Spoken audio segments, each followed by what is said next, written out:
Flying a wood model aircraft is a way to experience the adventure of flight on a small scale. But there's a lot to do before takeoff. These miniature planes usually come in kits that can take dozens of hours to piece together. But of course, that's just part of the fun. Wood model planes are part of aviation history. The first real flying machines were made of wood, and soon after their invention, people began building miniature wood replicas in kit form. Today, modern manufacturing techniques take the concept to a whole new level. Production begins with blocks of wood that circle on a system of conveyors. Each time around, a long blade slices away a thin piece. They transfer the sheets of wood to a table that moves in a computer choreographed sequence while lasers overhead make cuts.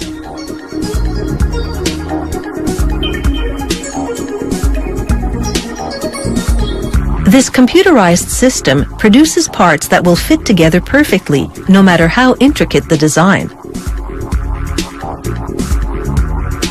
To assemble the kit at home, the modeler extracts the pre-cut parts. He then builds the fuselage right on top of the plans in order to follow them to the letter. After the fuselage has been assembled, he focuses on the wings. He braces the main spar with numerous ribs to create a cross-sectional airfoil that will generate lift. He then glues the wing's leading edge to the framework. The framework is very similar to that of full-sized wooden wings built in the early days of flight.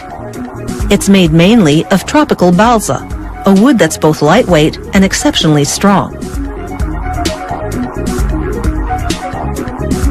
The modeler joins the two wings. The tongue of one fits into the laser-cut slot of another. This joint will later be glued to reinforce it. He demonstrates the next step using the wing of another model. He drapes plastic film over the wing skeleton.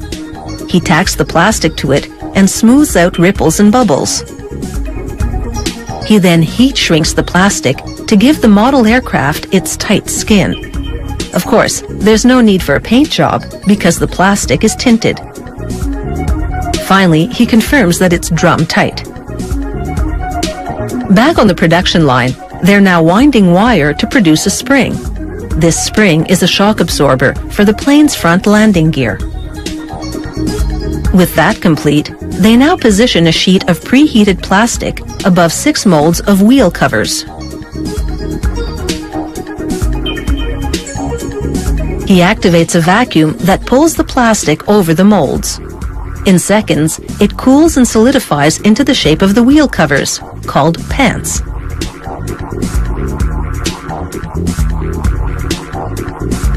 With the wheel pants assembled to the craft, the modeler now installs the 2-stroke alcohol-burning engine in the front compartment.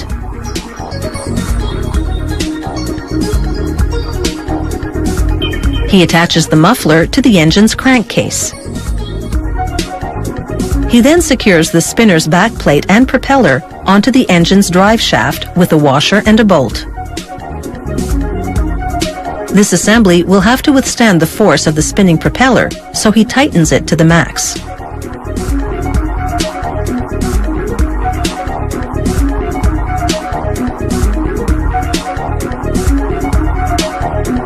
This model plane is now ready for flight.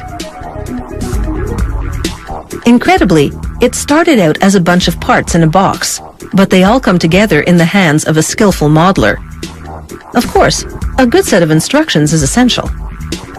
Assembling each model can take up to 50 hours. We've just shown the highlights.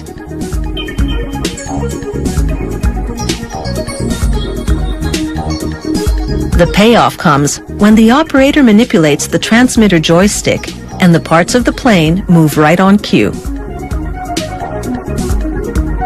From fighter planes and biplanes to civilian aircraft and extreme aerobatic machines, when it comes to these historical replicas, the sky really is the limit.